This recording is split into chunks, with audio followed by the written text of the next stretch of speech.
কোন কোন আমলে হায়াত বাড়ে এবং যে আমলগুলোর কারণে হায়াত কমে যায়, মানে যে পাপগুলোর কারণে, এগুলোর ব্যাপারে আপনার কাছে জানতে চাচ্ছি। দেখেন, স্পেসিফিক এই হায়াত বাড়া বলতে হায়াতের বারাকাকে বোঝানো হয়। এমন না যে কাজগুলো করলে আপনি 500 বছর বাঁচবেন, না। নবীজি সাল্লাল্লাহু আলাইহি সাল্লাম বলেছেন, আমার উম্মত অধিকাংশ 60 বছরের নিচে হায়াত পাবে। এই জন্য মানুষ এখন দেখবেন যে অধিকাংশ 60 বছর আগেই স্ট্রোক করে মারা যাচ্ছে, তাই না? এখন হায়াত বাড়ে কোন আমলগুলোই, এগুলো বললেই বুঝবেন যে কোন আমলগুলোই কমে, কারণ এগুলো যারা করে না তাদের হায়াত কমে, মানে হায়াতে বারাকা কমে যায়।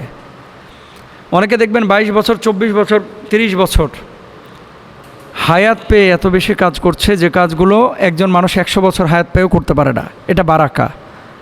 তো হায়াতের মধ্যে বারাকা চাইবেন, হায়াতের মধ্যে বারাকা এটা প্রত্যেকটি মানুষ চাইবেন। 1 নম্বর, ফাইদা জা আজালুহুম লা ইস্তাখিরুনা সাআতা ওয়া লা ইস্তাকদিমুন, যখন তাদের নির্ধারিত সময় এসে যাবে তখন তারা এক মুহূর্তও পিছাতেও পারবে না, আবার আগাইতেও পারবে না। মানে আল্লাহ যখন ইশারা করবে তখন দুনিয়া থেকে চলে যেতে হবে। যদি হায়াত বাড়াইতে চান, মান আহাব্বা আইয়ুবসাতা লাহু ফি রিজকিহি ওয়া ইয়ানসাউ লাহু ফি আসারিহি ফালিয়াসিল রাহিমা, যে ব্যক্তি হায়াত বাড়াইতে চায়, প্রশস্ত করতে চায়, সে যেন আত্মীয়তার সম্পর্ক রক্ষা করে চলে। 1 নম্বর, আত্মীয়তার সম্পর্ক রক্ষা করতে হবে। 2 নম্বর, ওমাই ইয়াত্তাকিল্লাহ ইয়াজআল লাহু মাখরাজা ওয়া ইয়ারযুকহু মিন হাইথু লা ইয়াহতাসিব, যে ব্যক্তি আল্লাহকে ভয় করবে, আল্লাহ তাআলা তার জন্য উত্তরণের পথ বের করে দেবেন, এমন স্থান থেকে রিজিক দিবেন যেটা সে কল্পনাও করতে পারবে না। 3 নম্বর, সাদাকাতু সিররি তুতফিউ গদাবুর রব্বি ওয়া তাদফাউ মিতাতাস সু, গোপন সাদাকা আল্লাহর রাগ নিভিয়ে দেয় এবং খারাপ মৃত্যু দান করে। গোপন সাদাকা আল্লাহর রাগ নিভিয়ে দেয় এবং খারাপ মৃত্যু দূর করে, মানে খারাপ মৃত্যু থেকে তাকে রক্ষা করে। এরপর হচ্ছে পিতামাতার খেদমত কেউ যদি করে তাহলে আল্লাহ সুবহানাহু ওয়া তাআলা তার রিজকে এবং হায়াতে প্রশস্ততা দান করেন। ওয়াবিল ওয়ালিদাইনি ইহসানা। এরপর কোরআনুল কারিমে আছে, ফাকুলতু আস্তাগফিরু রাব্বাকুম, বেশি বেশি ইস্তিগফার করো। ইস্তিগফার বেশি বেশি করলে ইউরসিলিস সামা আলাইকুম মিদরারা, তাই না? লা ফাতাহনা আলাইহিম বারাকাতিম মিনাস সামা, আসমান থেকে বারাকার দরওয়াজা আপনার জন্য উন্মুক্ত করে দেবে এবং আল্লাহ তাআলা আপনার রিজকে প্রশস্ততা দেবে ইনশাআল্লাহ। যে মানুষগুলো ফজরের নামাজের পরে ঘুমায় এদের হায়াতের মধ্যে বারাকা থাকে না।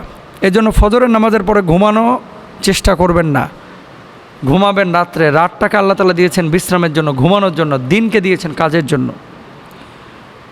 আপনার হায়াতটা কমায় দেয় কিন্তু চতুর্মুখী গুনাহ। এক শ্রেণীর মানুষ গুনাহ করেন আবার তওবা করেন, এটা আল্লাহ পছন্দ করেন যে ফিরে এসেছেন। আর এক শ্রেণীর মানুষ কন্টিনিউয়াস গুনাহ করছেন, গুনাহকে গুনাহই মনে করেন না, এদের হায়াত কমে যায়। জেনা ব্যভিচারের কারণে কিন্তু হায়াত কমে এবং হায়াতের প্রশস্ততা নষ্ট হয়। জেনা ব্যভিচার, যেগুলো জেনা করে এগুলো চেহারার মধ্যে আল্লাহ তাআলা ছাপ বসায় দেয়। দেখেন, এই জেনা করবেন না, ব্যভিচার করবেন না, বিয়ে করে ফেলেন। মদ, মাদক, নেশা এগুলো যারা করে, কুল্লু মুস্কিরিন হারাম, এদের হায়াত কমে যায়। আত্মীয়তা সম্পর্ক ছিন্ন করলে হায়াত কমে যায়। জুলুম অন্যায় করলে মানুষের উপরে, এগুলো হায়াত কমায় দেয়। নামাজ ত্যাগ করলে ওয়ামুর আহলাকা বিসসালাত ওয়াসতাবির আলাইহা, নামাজ পড়েন প্রশস্ততা পাবেন, নামাজ ছাড়বেন প্রশস্ততা নষ্ট হয়ে যাবে। বেশি বেশি কোরআন তেলাওয়াত করেন।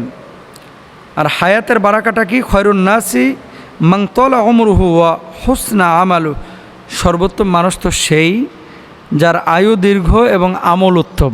নবীজি এটা বলেছেন। এজন্য হায়াতের মধ্যে বারাকাটা আনার কল্পনা, দোয়া সব কিছু করেন। শুধু বেশি দিন বেঁচে থাকা এটা প্রশংসনীয় না। বাঁচুন কম বা বেশি, কিন্তু আমলের সাথে বাঁচুন। আল্লাহ তৌফিক দান করুন।